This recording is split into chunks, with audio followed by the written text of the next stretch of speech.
Hello, good morning students. हम अभी chemistry पढ़ेंगे, ऑर्गेनिक केमिस्ट्री आपकी थर्ड ईयर की। ठीक है, तो आपको मैंने पिछली क्लास में इनोलेट बनाना बताया था कि इनोलेट क्या होता है। अच्छा, आपको साउंड आ रही है ना? अगर आवाज आ रही है तो हाथ खड़े करना। ओके, तो हमने पिछली क्लास में क्या पढ़ा था कि इनोलेट हम कैसे बनाते हैं। ठीक है, और हमें इस टॉपिक के अंदर ये आपकी क्या यूनिट क्या है, टॉपिक क्या है कि इनोलेट से हमें कार्बनिक यौगिकों का क्या करना है, संश्लेषण करना है कि कितने प्रकार के कार्बनिक यौगिक हम बना सकते हैं इन इनोलेट के द्वारा। ठीक है, तो उसके लिए सबसे पहले तो आपको ये पता होना चाहिए कि इनोलेट होता क्या है। ठीक है, इनोलेट जो होता है वो बनता कैसे है, इनोलेट की स्टेबिलिटी या स्थायित्व कैसे देखते हैं हम। अगर दो से ज्यादा प्रकार के इनोलेट का आपस में अगर कंपैरिजन करवाए तो उसमें हमें कैसे पता चलेगा कि कौन सा ज्यादा स्थायी है या कौन सा इनोलेट पहले बनता है, कौन सा बाद में बनता है। अल्फा हाइड्रोजन उसके अंदर अगर उपस्थित है तो उसमें इनोलेट बनेगा, नहीं तो नहीं बनेगा। अल्फा हाइड्रोजन की अम्लता जितनी ज्यादा होगी उतनी आसानी से वो इनोलेट बनेगा। ये सारा हम डिस्कस कर चुके हैं अपनी पिछली क्लास के अंदर। ठीक है, आज हम क्या पढ़ेंगे कि ये जो आपके इनोलेट है, इन इनोलेट से आप कौन कौन से कार्बोनिल यौगिकों का या कार्बनिक यौगिकों का संश्लेषण कर सकते हैं। ठीक है, तो आपको मेनली दो इनोलेट पढ़ने हैं। एक तो पढ़ना है आपको मेलोनिक एस्टर का इनोलेट,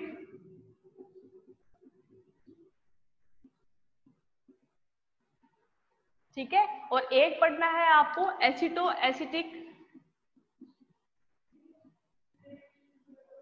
एस्टर का इनोलेट। ठीक है, इन दोनों इनोलेट से हम कौन कौन से कार्बोनिल यौगिक बना सकते हैं, कार्बनिक यौगिक बना सकते हैं। सॉरी, कार्बनिक यौगिक है, नोट कार्बोनिल यौगिक। ठीक है, इन सबको हमें आगे पढ़ना है। ठीक है, तो आप स्टार्ट कर रहे हैं हम आज किसके साथ, ये मेलोनिक एस्टर जो है इसका इनोलेट बनाएंगे और इससे कौन कौन से कार्बनिक यौगिक हमारे बनने वाले हैं हम वो पढ़ेंगे। ठीक है, तो मेलोनिक एस्टर क्या होता है, उसका फॉर्मूला क्या होता है,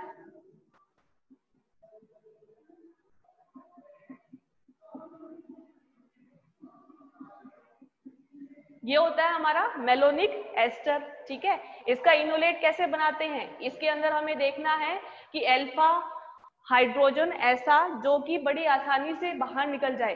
ठीक है, हमें क्या करना है, अल्फा हाइड्रोजन निकालना है। अल्फा हाइड्रोजन किसके साथ जुड़ा हुआ होगा, हमेशा अल्फा कार्बन के साथ। तो यहाँ पर अल्फा कार्बन कौन सा होगा, जो इस कार्बोनिल समूह, ये आपको पता है ना ये कार्बोनिल समूह है, इसको कैसे लिखते हैं हम, सी डबल बॉन्ड ओ से लिखते हैं।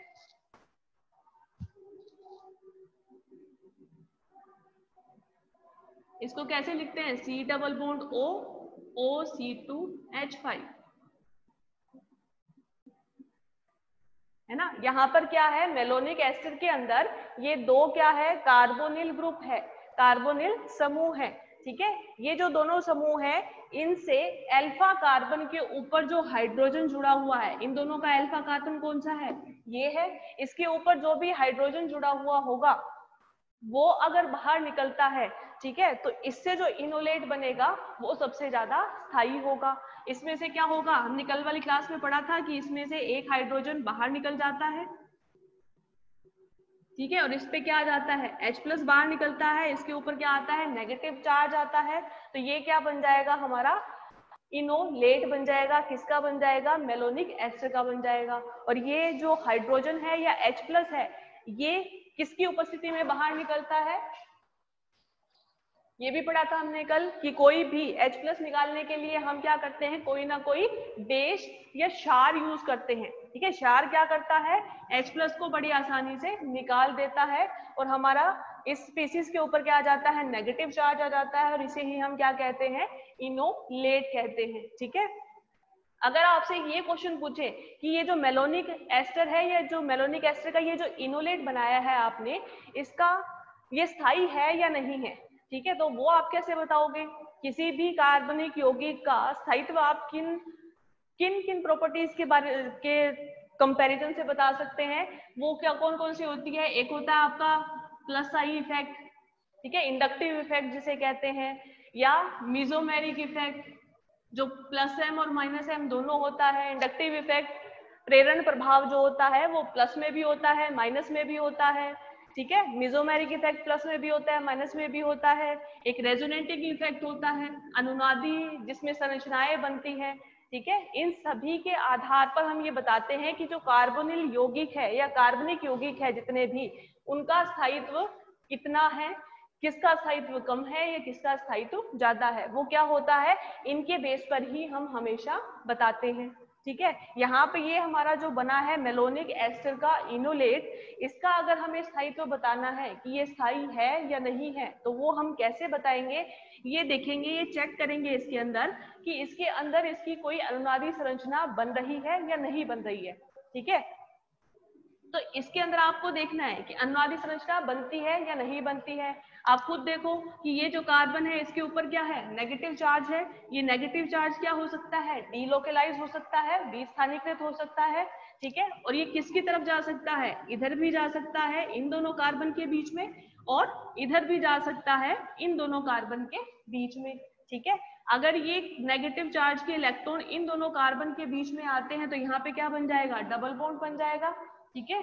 अगर यहाँ पे इन दोनों के बीच में डबल बॉन्ड बनता है, द्विबंध बनता है, तो क्या होगा, इस कार्बन की जो संयोजकता है वो क्या हो जाएगी, बढ़ जाएगी। तो हम क्या करेंगे, ये सी डबल बॉन्ड ओ का ये जो द्विबंध है ये तोड़ देंगे और इसके इलेक्ट्रॉन किसके ऊपर आ जाएंगे, ऑक्सीजन के ऊपर आ जाएंगे। कल पढ़ा था हमने कि मेलोनिक एस्टर की जब भी अनुनादी संरचनाएं हमें बनानी है तो हम क्या कर सकते हैं, दो तरह से बना सकते हैं।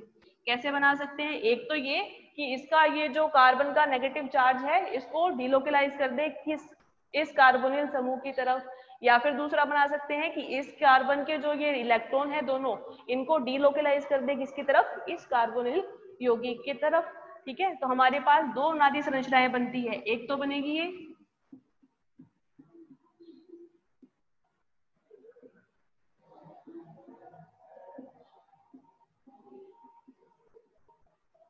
ठीक है, एक तो बनी हमारी अनुनादी संरचना ये, और दूसरी अनुनादी संरचना कौन सी बनेगी, जब हम क्या करेंगे, ये नंबर 1 है, ये नंबर 1 कहाँ से बन रही है, इन इलेक्ट्रॉन के इस कार्बोनिल कार्बन की तरफ डीलोकलाइजेशन से, ठीक है। दूसरी कौन सी बनेगी, जब ये इलेक्ट्रॉन इन दोनों कार्बन के बीच में आते हैं, तो दूसरी अनुनादी संरचना कहाँ पे बनेगी, ये बनेगी,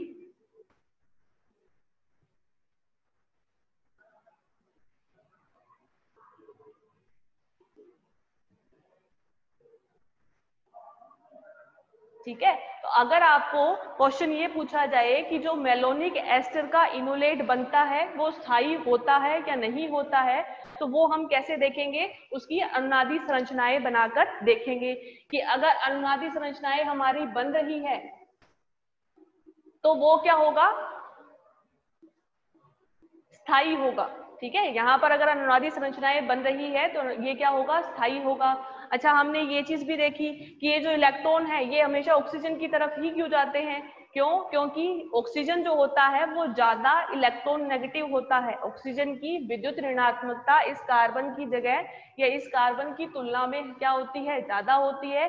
तो इलेक्ट्रॉन जो है वो ज्यादा आकर्षित किसकी तरफ होगा, इस ऑक्सीजन की तरफ आकर्षित होगा, ठीक है। तो हमारी ये क्या बन जाएगी, इस इनोलेट की दो अनुनादी संरचनाएं बनती है, और इन्हीं अनुनादी संरचनाओं के कारण ही ये जो हमारा इनोलेट है वो क्या होता है, स्थायी होता है, ठीक है। एक तो आपका क्वेश्चन ये बना कि मेलोनिक एस्टर का जो इनोलेट है वो स्थायी है या नहीं है, कैसे बताएंगे, उसकी अनुनादी संरचनाएं बनाकर बताएंगे कि अगर अनुनादी संरचना बनती है तो वो क्या होगा, स्थायी होगा, ठीक है। अब दूसरा इसमें क्वेश्चन क्या आ सकता है कि ये जो आपने इनोलेट बनाया,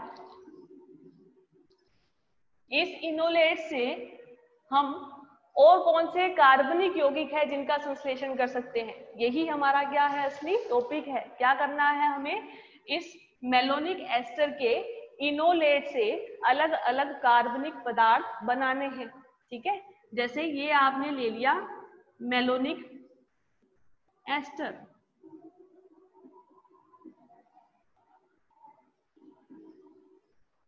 ठीक है। हमें क्या करना है, इससे कार्बनिक पदार्थ बनाने हैं अलग अलग। तो इसके क्या होते हैं, मेनली 3 स्टेप होते हैं, 3 चरण होते हैं। तो ये जो तीनों चरण हैं, हर कार्बनिक यौगिक के संश्लेषण में ये तीनों के तीनों चरण काम में आते हैं। ठीक है, ये 3 चरण जो है वो सारी जो आगे हम रिएक्शंस पढ़ेंगे उसमें कॉमन होंगे। ठीक है, तो हम उनको क्या करते हैं, कॉमन स्टेप्स को एक बार पढ़ लेते हैं, तो आगे जितने भी कार्बनिक यौगिकों का हम संश्लेषण करेंगे वो हम उसी की तरह करते जाएंगे। ठीक है, वो क्या हो जाएगा, हमारे लिए इजी हो जाएगा। तो हम क्या करते हैं, पहला जो स्टेप है हमारा, उसके अंदर हम क्या करते हैं, इनोलेट बनाते हैं। पहले स्टेप का नाम क्या हो जाएगा हमारा, इनोलेट का बनना। पहला स्टेप क्या हो जाएगा, इनोलेट का बनना। ठीक है, इनोलेट कैसे बनता है कि कोई भी हमने कार्बोनिल यौगिक लिया, उसकी रिएक्शन किससे करवाई, किसी भी बेस के साथ या क्षार के साथ। ठीक है, तो हम इसकी रिएक्शन किससे करवा रहे हैं, किसी भी क्षार के साथ करवा रहे हैं। हम यहाँ पे क्षार ले रहे हैं सोडियम इथोक्साइड। ठीक है, कोई भी क्षार ले सकते हो आप, तो हम यहाँ पे क्या ले रहे हैं, सोडियम इथोक्साइड ले रहे हैं। तो ये क्षार क्या करेगा, इस मेलोनिक एस्टर का अल्फा हाइड्रोजन बाहर निकाल देगा और क्या बना देगा, हमारा इनोलेट बना देगा। ठीक है, तो ये क्या होगा, इनोलेट बनाएगा। ठीक है, यहां से क्या होगा, एक H+ को ये बाहर निकाल देगा। ये H+ किसके साथ जुड़ेगा, इसके साथ जुड़ेगा, जो नेगेटिव चार्ज वाला इथोक्साइड वाला जो पार्ट है उसके साथ जाके क्या जुड़ जाएगा, H+ जुड़ जाएगा। और तो हमारे पास इसके साथ और क्या मिलेगा, इथाइल अल्कोहल भी मिल जाएगा। ठीक है, पहला स्टेप क्या है, इनोलेट का बनाना। इनोलेट को कैसे बनाएंगे कि हम मेलोनिक एसिड लेंगे, उसकी रिएक्शन करवाएंगे किसी भी बेस के साथ। जब ये बेस के साथ अभिक्रिया करवाते हैं तो क्या होता है, इसका एक अल्फा कार्बन से हाइड्रोजन बाहर निकलेगा, किसकी फॉर्म में निकलेगा, H+ की फॉर्म में निकलेगा। और ये H+ जो है वो किससे जाके कनेक्ट हो जाएगा, जुड़ जाएगा इस इथोक्साइड के साथ। और जब ये जुड़ेगा इसके साथ तो इससे क्या बन जाएगा, इथाइल अल्कोहल बन जाएगा। और ये हमारा क्या बन जाएगा, इनोलेट बन जाएगा। ठीक है, और ये जो सोडियम आयन बचा हमारा, ये किसके साथ जुड़ जाएगा, इस इनोलेट के साथ जुड़ जाएगा। ठीक है, तो हमारा पहला स्टेप क्या हुआ कार्बनिक यौगिकों के संश्लेषण के लिए, वो ये हुआ कि हम इनोलेट बनाते हैं। इनोलेट किसकी उपस्थिति में बनाते हैं, क्षार की उपस्थिति में बनाते हैं। ठीक है, दूसरा स्टेप हम इसमें क्या पढ़ेंगे कि ये जो इनोलेट बना चुके हैं, अच्छा मैंने कल ये भी बताया था कि इनोलेट जो होता है वो किसकी तरह बिहेव करता है, इनोलेट जो होता है वो एक नाभिक स्नेही अभिकर्मक की तरह काम करता है।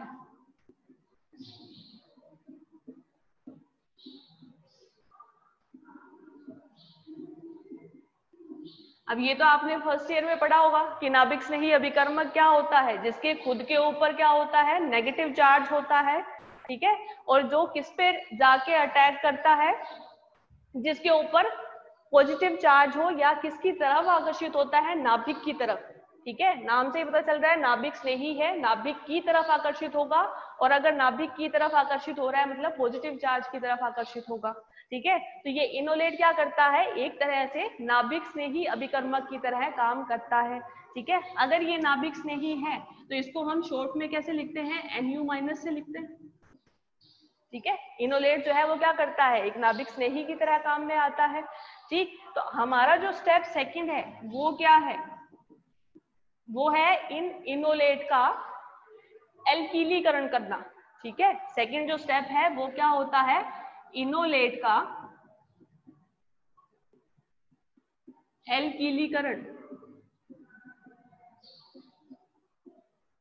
ठीक है, पहले आपने क्या पढ़ा, इनोलेट बनाया, अब इस इनोलेट का क्या कर रहे हैं, हम एल्कीलीकरण कर रहे हैं।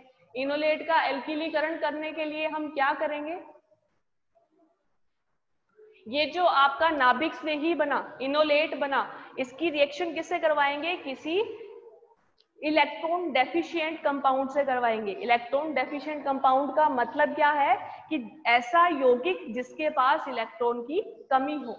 ठीक है, हमने क्या कहा, इनोलेट किसकी तरह काम करता है, एक नाभिक स्नेही की तरफ। किसकी तरफ आकर्षित होगा, जिसके ऊपर धन आवेश होगा। ठीक है, तो हमारा जो एल्किलीकरण है वो कब होगा, जब हमारी जो एल्किल समूह है वो किसके साथ जुड़ा हुआ हो, ऐसे यौगिक के साथ जिससे कि एल्किल ग्रुप के ऊपर पॉजिटिव चार्ज आ जाए, धन आवेश आ जाए। ठीक है, तो हम क्या कर रहे हैं, एल्किलीकरण कर रहे हैं इनोलेट का। क्या करेंगे, इनोलेट की हम अभिक्रिया करवाएंगे किसी भी एल्किल हैलाइड से। ठीक है, क्या करेंगे, इनोलेट की अभिक्रिया करवाएंगे एल्किल हैलाइड से। ठीक, अब लिखो इसको।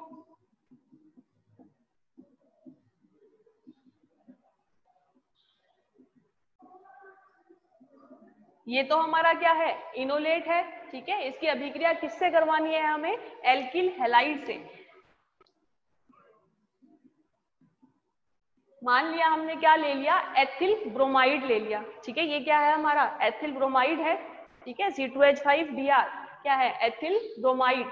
एथिल ब्रोमाइड की इनोलेट से अभिक्रिया करवाते हैं, तो ये जो इनोलेट का नेगेटिव चार्ज है, ऋण आयन है, ये किसके ऊपर अटैक करेगा, इस एथिल ब्रोमाइड के ऐसे पोर्शन के ऊपर जिसके ऊपर पॉजिटिव चार्ज हो। ठीक है, तो इस एथिल ब्रोमाइड का दो पार्ट है, एक तो ये है एल्किल वाला पार्ट, ठीक है, और एक है ये ब्रोमीन वाला पार्ट। तो नेगेटिव चार्ज किस पे होगा और पॉजिटिव चार्ज किसके ऊपर होगा, ऑब्वियस सी बात है कि जो ब्रोमीन है उसकी इलेक्ट्रॉन नेगेटिविटी, विद्युत ऋणात्मकता ज्यादा होती है, तो ये इलेक्ट्रॉन अपनी तरफ ज्यादा आकर्षित करेगा, तो इसके ऊपर क्या होगा, स्लाइट नेगेटिव चार्ज होगा, है ना।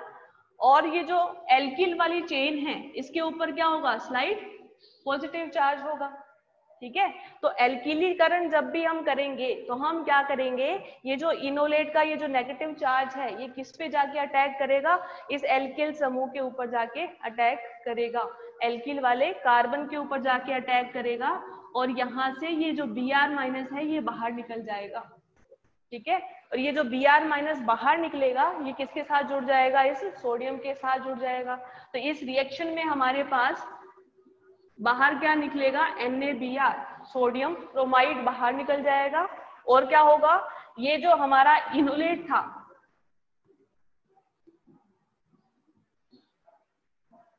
इसके साथ क्या जुड़ जाएगा, C2H5 जुड़ जाएगा। क्या बन जाएगा, ये एथिल बेनोनिक एस्टर बन जाएगा, है ना। ये क्या होता है, ये होता है इनोलेट का एल्किलीकरण। मतलब हमने क्या किया, इनोलेट का ये जो नेगेटिव चार्ज है, ये जो इलेक्ट्रॉन्स है ये किसको दे दिए, एल्किल समूह को जो दे दिए, और ये एल्किल समूह आके इस कार्बन के साथ जुड़ गए, तो ये क्या होता है, मेलोनिक एस्टर का एल्किलीकरण। ठीक है, ये हमारा क्या है, सेकंड स्टेप है। ये तीन जो स्टेप हम पढ़ेंगे अभी, ये तीनों स्टेप क्या है, आगे की जितने भी कार्बनिक अभिक्रियाएं हम पढ़ेंगे वो सब में कॉमन है। ठीक है, तो पहले स्टेप में हमने क्या किया, इनोलेट को बना लिया। दूसरे स्टेप में हमने क्या किया, इनोलेट का एल्किलीकरण कर लिया। अब यहाँ पर हम एल्किलीकरण की जगह एसिलीकरण भी कर सकते हैं। ठीक है, वो किस पे डिपेंड करेगा कि हमें हमारा कार्बनिक यौगिक कैसा बनाना है या कौन सा बनाना है। ठीक है, अगर हमें यहाँ पर इस एथिल की जगह एसिटिल जोड़ना है, CH3CO जोड़ना है, CH3CO पता है आपको क्या होता है, एसिटिल होता है। अगर यहाँ पे एसिटिल जोड़ना है तो हम क्या करेंगे, यहाँ पर एथिल ब्रोमाइड की जगह क्या ले लेंगे, एसिटिल क्लोराइड ले लेंगे। ठीक है, तो ये जो कार्बन है ये किसके साथ जुड़ जाएगा, इस एसिटिल समूह के साथ जुड़ जाएगा, तो ये एथिल की जगह क्या आ जाएगा, एसिटिल आ जाएगा। ठीक है, तो ये जो सेकंड स्टेप है इसके अंदर हम चेंज कर सकते हैं। कैसे चेंज करेंगे, जो कार्बनिक यौगिक हमें बनाना है उसके अकॉर्डिंग हम इसके अंदर चेंज करेंगे। ठीक है, तो दूसरा स्टेप हो गया हमारा इनोलेट का एल्किलीकरण या एसिलीकरण, जो भी हमें चाहिए उस कार्बनिक यौगिक के संश्लेषण के लिए। तीसरा जो स्टेप है वो क्या होगा, तीसरा स्टेप होगा जल अपघटन या विकार्बोक्सिलीकरण। ठीक है,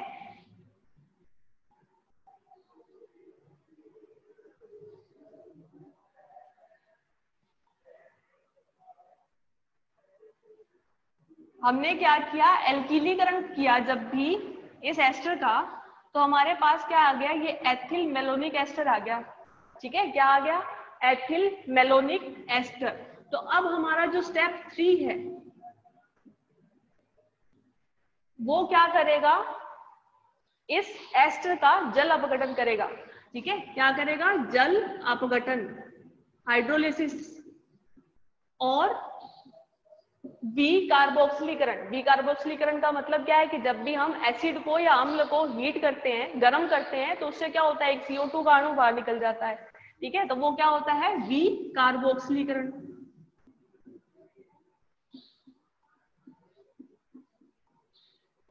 ये हमारा क्या होगा, थर्ड स्टेप होगा। ठीक है, इसके अंदर क्या करेंगे, ये जो आपका एथिल मेलोनिक एस्टर बना,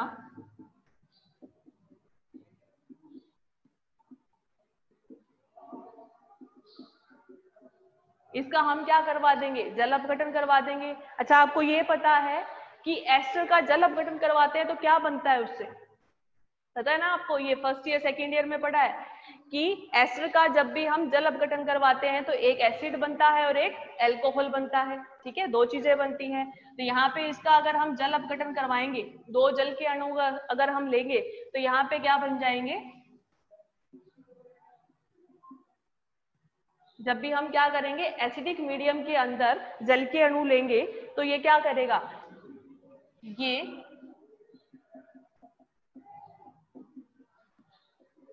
यहां पर एसिड बना देगा। ठीक है, ये क्या बन गया, एथिल मेलोनिक अम्ल। ठीक है, पहले क्या था, एथिल मेलोनिक एस्टर था, इसका जल अपघटन करवा दिया हमने, तो ये क्या बन जाएगा, एथिल मेलोनिक अम्ल बन जाएगा। ठीक है, अब एक स्टेप इसके साथ और क्या है, वी कार्बोक्सिलीकरण का। वी कार्बोक्सिलीकरण क्या होता है कि जब किसी भी अम्ल को हम गर्म करते हैं या हीट करते हैं, तो वो क्या करता है, इसमें से एक CO2 के अणु को बाहर निकाल देता है। एसिड या अम्ल का जो फंक्शनल ग्रुप होता है, क्रियात्मक समूह होता है, उसमें से एक CO2 के अणु को बाहर निकाल देता है। तो इसे जब हीट करेंगे तो हमारे पास क्या बनेगा, C2H5 CH2 और C डबल बॉन्ड OH। ठीक है, ये बन जाएगा। इसमें से CO2 जब बाहर निकालेंगे तो ये क्या है, एक हाइड्रोजन बच जाएगा, ये हाइड्रोजन किसके साथ आ जाएगा, इसके साथ आ जाएगा। ठीक है, तो हमारे पास ये क्या बन जाएगा, मोनोकार्बोक्सिलिक अम्ल बन जाएगा। किससे बनाया हमने, एस्टर से बनाया। ठीक है, डाई एस्टर से हमने क्या बना दिया, मोनोकार्बोक्सिलिक अम्ल बना दिया। ठीक है, नाम क्या है इसका, 4 कार्बन का है, 4 कार्बन के अम्ल का नाम क्या होता है, ब्यूटेनोइक अम्ल होता है। ठीक है, तो ये क्या बन गया हमारा, ब्यूटेनोइक अम्ल।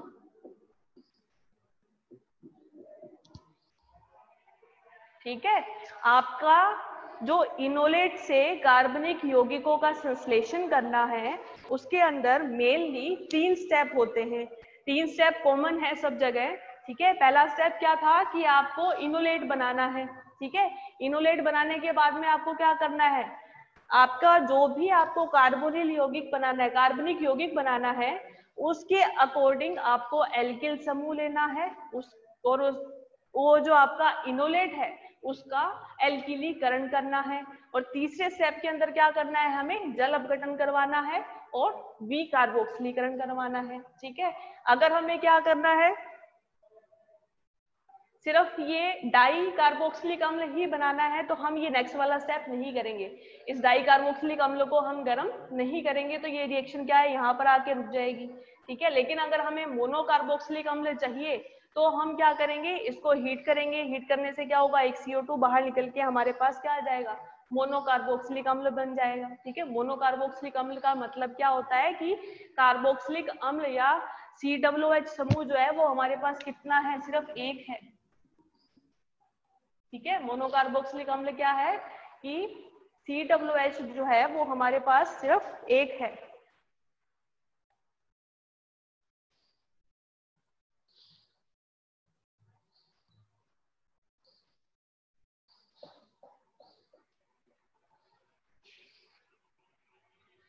ओके अगर डाई कार्बोक्सिलिक अम्ल की हम बात करें तो वो क्या होता है कि हमारे पास COH जो होंगे वो 2 होंगे, ठीक है। तो हमें जिस प्रकार का कार्बनिक यौगिक बनाना है उसके अकॉर्डिंग हमें ये तीनों स्टेप करने हैं, लेकिन ये 3 स्टेप हर कार्बनिक यौगिक के संश्लेषण में आएंगे और तीनों के अकॉर्डिंग थोड़ा बहुत उसके अंदर क्या हो जाएगा, चेंज हो जाएगा, ठीक है। तो अब हम क्या कर लेते हैं, पर्टिकुलर एक कार्बनिक यौगिक लेके उसका संश्लेषण करवाते हैं।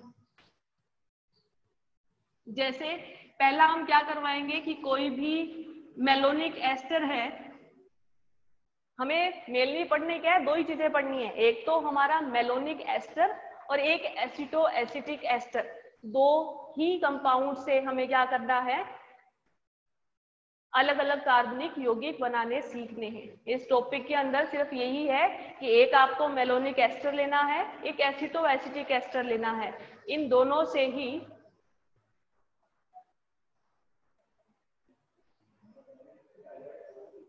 से ही हमें क्या करना है, कार्बनिक यौगिकों का संश्लेषण करना है, ठीक है। तो आपका जो पहला हम पढ़ेंगे कि ये मेलोनिक एस्टर जो है, इससे हम सबसे पहले क्या बना सकते हैं, मोनो या डाई एल्किल मेलोनिक अम्ल बना सकते हैं, ठीक है। पहला क्या है, मोनो या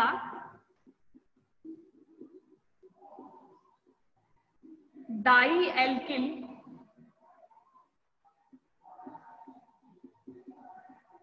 मेलोनिक अम्ल बना सकते हैं, ठीक है। ये पहला कार्बनिक यौगिक है जो हम बनाने जा रहे हैं, किससे बनाएंगे, मेलोनिक एस्टर से बनाएंगे, ठीक है।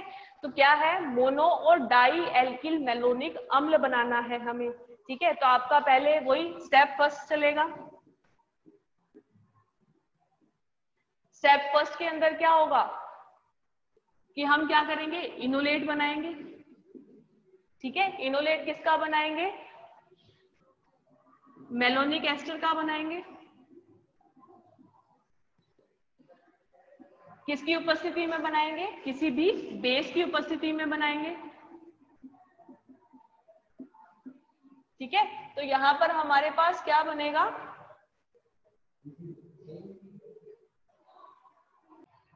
ठीक है। हमें क्या करना है, मोनो या डाई एल्किल मेलोनिक अम्ल बनाना है, ठीक है। पहला स्टेप हमारा इसमें क्या है कि हमें इनोलेट बनाना है। इनोलेट किसका बनाएंगे, मेलोनिक एस्टर का बनाएंगे, ठीक है। मेलोनिक एस्टर का इनोलेट कैसे बनाएंगे, हम लेंगे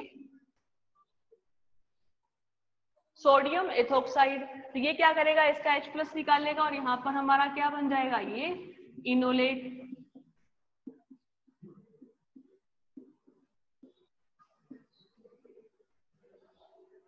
ठीक है। हमारा ये क्या बना एक इनोलेट बन गया। अब हमें क्या करना है, इसका एल्किलीकरण, दूसरा स्टेप हमारा क्या था, एल्किलीकरण,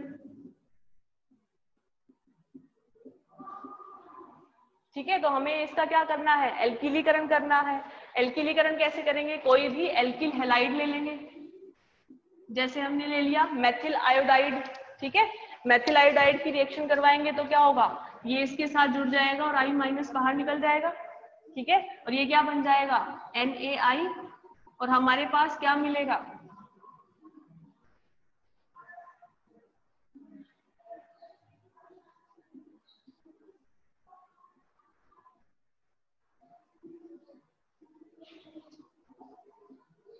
ये मिलेगा, ये क्या है हमारा मेथिल मेलोनिक एस्टर, ठीक है। क्या हुआ, इस यहाँ पर क्या हुआ, हमने एक हाइड्रोजन निकाला, उसकी जगह इस पे क्या आ जाएगा, नेगेटिव चार्ज आ जाएगा, उसके साथ ये सोडियम धातु जुड़ जाएगी, ठीक है, या सोडियम आयन है ये सोडियम आयन जुड़ जाएगा। फिर इसका करेंगे हम एल्किलीकरण। एल्किलीकरण करने के लिए हम क्या करेंगे, एल्किल हैलाइड से अभिक्रिया करवाएंगे, तो ये जो मेथिल समूह है ये किसके साथ आके जुड़ जाएगा, इस नेगेटिव चार्ज के साथ आके जुड़ जाएगा, ठीक है। जब ये इसके साथ जुड़ेगा तो ये हमारा क्या बन जाएगा, मेथिल मेलोनिक एस्टर बन जाएगा, ठीक है। ये क्या बना, मेथिल मेलोनिक एस्टर, ठीक है। तो हमें क्या करना था, पहला हमारा जो एग्जाम्पल था ये एक तरह से हमारे क्या है, मेलोनिक एस्टर से बनने वाले कार्बनिक यौगिकों के एग्जाम्पल है, ठीक है, तो ये क्या था कि हमने मोनो या डाई एल्किल बेनोलिक अम्ल बनाना है। ठीक है, तो अभी तक हमने क्या बनाया है, मेथिल मेलोनिक एस्टर। हमें क्या बनाना है, अम्ल। अम्ल बनाने के लिए हम क्या करेंगे, एक तीसरा स्टेप भी काम में लेंगे। तीसरा स्टेप क्या था हमारा, जल अपघटन का। ठीक है, तो हम यहाँ पे क्या करेंगे, इसका जल अपघटन करेंगे। ओके, यहाँ पे जल अपघटन करेंगे तो हमारे पास क्या मिल जाएगा, ये मिल जाएगा। क्या है ये, मेथिल मेलोनिक अम्ल बन जाएगा। ठीक है, तो अब हमने क्या किया, इस मेलोनिक एस्टर की जगह इस अल्फा कार्बन पर एक हाइड्रोजन की जगह एक एल्किल समूह जोड़ दिया। तो एक हाइड्रोजन निकाल के एक एल्किल समूह जोड़ा, तो इसको हमने क्या बोल दिया कि ये मोनो एल्किल मेलोनिक अम्ल बना। ठीक है, अब हम क्या करें, अगर इसी मेथिल मेलोनिक अम्ल का एक बार और इनोलेट बनाए और इस एक हाइड्रोजन की जगह इसको हटा के इसकी जगह एक और एल्किल समूह लेके आए, तो वो हमारा क्या हो जाएगा, डाई एल्किल मेलोनिक अम्ल हो जाएगा।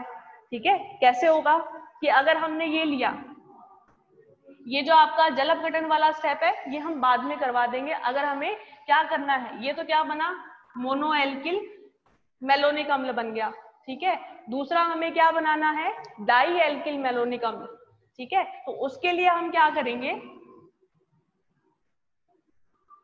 ये वाला स्टेप बाद में करेंगे। पहले हम क्या करेंगे, इसका एक बार और क्या करेंगे, इनोलेट बनाएंगे। इनोलेट कैसे बनाएंगे, वही क्या लेंगे हम, सोडियम इथोक्साइड ले लेंगे। ठीक है, तो हमारे पास क्या बनेगा, ये कार्बन के ऊपर नेगेटिव चार्ज आ जाएगा। ठीक है, ये क्या बन गया, ये फिर से इनोलेट बन गया, हमने एक और अल्फा हाइड्रोजन यहाँ से बाहर निकाल दिया। ठीक है, दूसरा स्टेप फिर क्या करेंगे, इसका एल्किलीकरण करेंगे। एल्किलीकरण करने के लिए क्या करते हैं, किसी भी एल्किल हैलाइड से रिएक्शन करवा देंगे। मान लो वापस हमने क्या कर दिया, मेथिल आयोडाइड से ही रिएक्शन करवा दी, तो अब क्या होगा, ये जो नेगेटिव चार्ज है ये किस पे आएगा, इस पे आएगा, ये आई बाहर निकल जाएगा, सोडियम आयोडाइड बाहर निकल जाएगा। ठीक है, तो इसके साथ क्या जुड़ जाएगा, ये जो आपका अल्फा कार्बन था, इस अल्फा कार्बन के साथ यहाँ पर दो एल्किल समूह जुड़ गए। ठीक है, तो दो एल्किल समूह जुड़ने के कारण क्या कहलाया, ये डाई एल्किल मेलोनिक एस्टर। ठीक है, अभी तक एस्टर ही बना है। ठीक है, एक आगे और स्टेप करो आप, अगर जल अपघटन करवा दोगे तो उससे क्या बन जाएगा, हमारा डाई एल्किल मेलोनिक अम्ल बन जाएगा।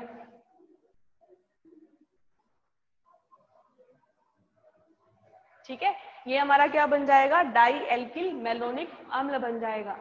अब इसी तरह आप अलग अलग एग्जांपल लेके प्रैक्टिस भी कर सकते हैं।